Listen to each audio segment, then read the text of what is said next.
It is 5:31 now. Ukraine and Russia may be inching their way toward a peace deal. Ukrainian President Volodymyr Zelenskyy and Russian President Vladimir Putin could soon meet to talk about terms to end the war.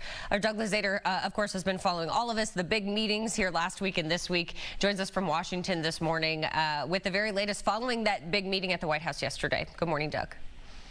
Good morning. The idea here is to have a bilateral meeting now between Zelenskyy and Putin, followed by a trilateral meeting, including President Trump. That's if this process goes as planned. It's difficult to think of another gathering like this at the White House.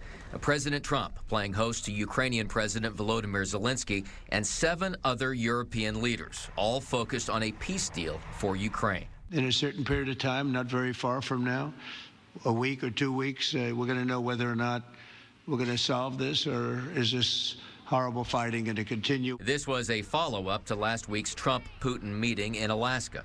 And what's emerging now is a deal that would likely require Ukraine to cede some land to Russia.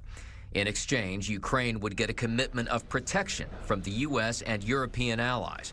But much will hinge on what happens next. A meeting between Putin and Zelenskyy, followed by a trilateral meeting with Trump. We just confirmed after this productive meeting with the President and then with all our colleagues, with the partners, we confirmed that we are ready for a trilateral meeting. Russia, though, will likely bristle at the idea of NATO-like protections for Ukraine. And former Russian President Dmitry Medvedev took a shot at Zelenskyy, who had just joked with the president over his decision to dress more formally for this White House meeting. Medvedev wrote on X, "The question is which tune the Kyiv clown will play about guarantees and territories back home once he's put on his green military uniform again." But President Trump says he spoke to Putin and began to arrange for the next step here, which would be a face-to-face meeting between Putin and Zelenskyy. Back to you guys. Okay, we'll see what happens. We know the world is watching. Thank you, Doug.